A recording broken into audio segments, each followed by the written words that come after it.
Buku coklat. Okey, soalan ini. Okey, wakilkan setiap sudut berikut pada gambar rajah bulatan. Seterusnya tentukan kuadran. Kuadran tu kita ada kuadran 1 sampai 4 kan. Kuadran tu adalah sukuan lah. Okey, sukuan 1 sampai 4. Bagi nilai sudut asasnya. Okey. Okey, contoh dekat sini lah 170. Okey. Kamu kena tahulah dia berada pada sukuan ke berapa. So kena tunjukkan. Ni sukuan 1, sukuan 2, sukuan 3, sukuan 4. Okey, jadi 170 tu berada pada sukuan yang kedua. So lakaran garis dia kat sinilah Okey. So ini adalah sudut asas dia. Okey, 10 tu. 10 ialah sudut asas. Okey, dan dia berada pada kuadran yang kedua. Okey.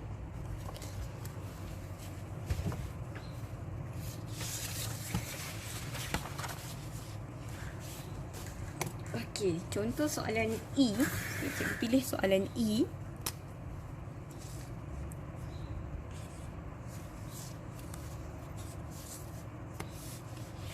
Okey, sudutnya ialah 710. Okey, 710 kalau ikutkan dia dah lebih daripada satu putaran.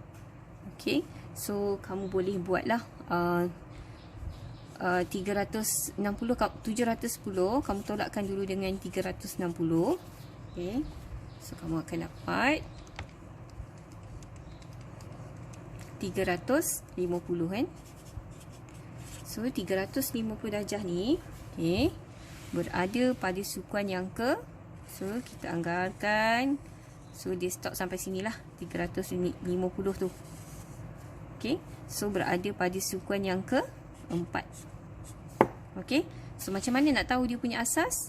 Okey, asas dia mestilah yang berada pada paksi X ni lah So dekat sini. So dekat sini adalah 10 darjah. Okey, so asas dia adalah 10 darjah. Okey, sukuan dia adalah pada kuadran dia adalah pada yang keempat. Okey, sukuan yang keempat. Okey, tuliskan macam tu. Okey, contoh F. Okey, negatif 210 Okey, tadi cikgu dah tunjukkan kan macam mana kalau sudut dia negatif. Okey, negatif 210. Okey, yang tadi positif positif, pusingan dia arah jam. Sorry, arah lawan jam. So kalau negatif dia pusing arah macam ni lah. So kita start daripada sini. So 210 dekat mana? 210 okey, mesti melebihi 180 darjah. Tapi kurang daripada sini. Okey, sebab sini dah sampai 270 darjah. Jadi kita kena kurangkan sikit. So dekat sinilah. Anggaran dekat sini Okey. So kita punya asas kita mesti merujuk pada sinilah. So kat sinilah kat sini. So kalau sini sorry 210 tolak dengan 180. Okey, so kita akan dapat 30. Jadi asas dia ialah 30 darjah dan ini adalah sukuan yang kedua. Okey, so kamu tuliskanlah asas 30 darjah. Okey, sukuannya ialah 2. Okey, sukuan yang kedua. Okey, seterusnya cikgu ambil contoh L. Okey. Okey, sudut kita ialah 3/2 pi radian.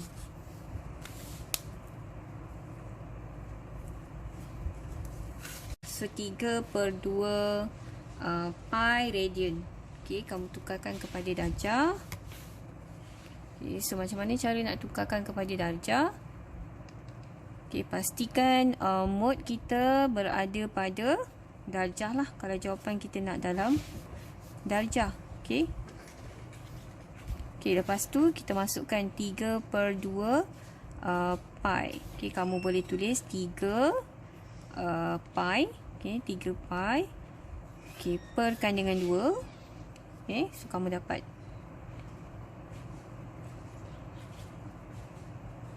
Okey, kamu tekan shift, tekan DRG. Kamu tekan nombor 2 lah. Sebab yang tadi adalah radian So kamu dapat 270. Okey. So yang ni kalau kita tukar kepada darjah, kita dapat 270 darjah. Okey. Okey, so kita lakarkan dekat mana kedudukan 270 darjah. Okey, arah yang positif Okey, kat sini kan. Okey, so kita tahu kalau dia berada pada sudut dekat sini, okey, dia adalah kuadran yang ketiga, okey, ataupun sukuan yang ketiga. Okey, macam mana nak tahu asas dia? Asas dia kita kena rujuk kepada dekat sini garisan ini, paksi X itu. So kita ambil dekat sinilah. So asasnya 90 darjah. Okey. Okey, sukuannya adalah sukuan yang ketiga. Okey, so boleh. Okey, seterusnya kita lihat buku muka surat 148. Ungkapkan setiap berikut sebagai sudut tirus dan tentukan nilainya. Okey, sudut tirus kita tahu mestilah nilainya kurang daripada 90 darjah.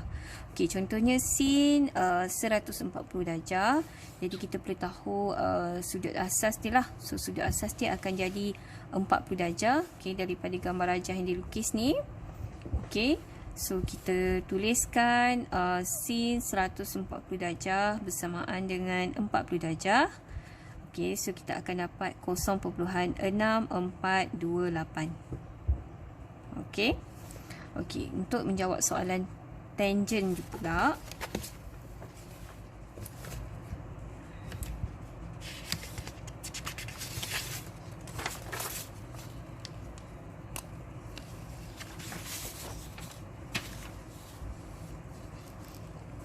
Okey, contohnya tangent 150 darjah. Okey. Okey, tangent 150 darjah kalau ikutkan berada pada sukuan yang kedua. Okey, so yang ini akan jadi asas lah. 30 darjah akan jadi asas. 180 tolak dengan 150 dapat 30. Yang ni dapat dia punya asas. Okey, jadi kita kena kira lah. Okey, kita kena kira sin. Tangent 30 darjah.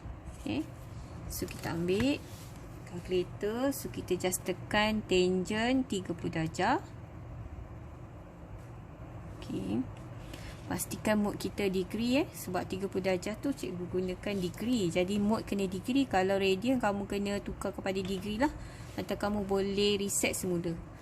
Okey. So dapat 0.57735 ataupun cikgu bundarkan jadi 4 puluhan. So akan dapat 0.5774. Okey. Tapi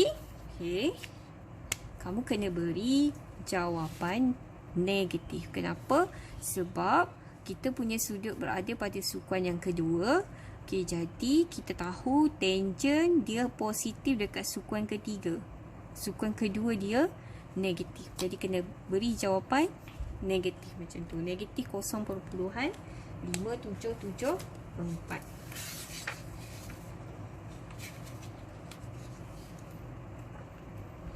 Okay, kita cuba jawab soalan E.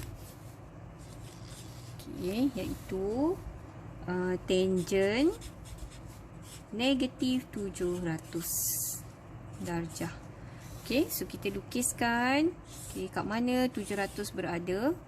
Okay, 700 negatif maksudnya kita kena start daripada sini. Okay, ikut arah jam. Okay, satu putaran 360 darjah. Okay, seterusnya kalau dua putaran kita dapat 720. Maksudnya tidak sampailah, tak sampai pun dua putaran. Okay, so kita putar lagi sekali. Okay, so dia lebih kurang dekat sini lah. Okay, sebab kalau sampai sini 720, maksudnya dekat sini hanya 20 lagi, 20 darjah lagi nak sampai jadi sudut 720. Sebab kita sampai 700 saja.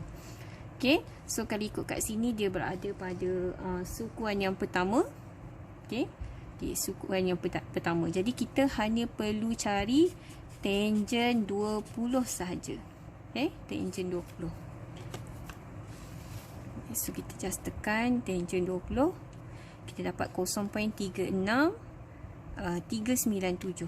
0.36 cikgu bundakan jadi 3640 Okey, 3640. Okey. Sukuan pertama bermaksud nilai kita dapat ni mestilah positif lah. Okey, so biarkan jawapan macam ni je. Okey.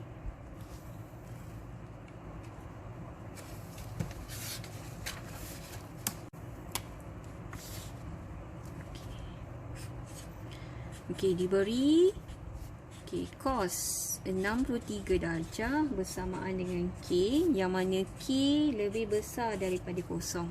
So soalannya cari sin 63 darjah. Okey, cos 63 darjah adalah K. Okey, so sin 63 darjah berapa? Okey, so untuk jawab soalan ni sebaiknya kita buat segitiga bersudut tegak.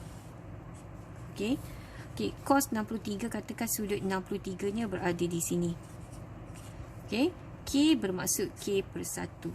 Kita tahu cos adalah bersebelahan bahagi dengan hypotenuse. Maksudnya K bahagi dengan 1.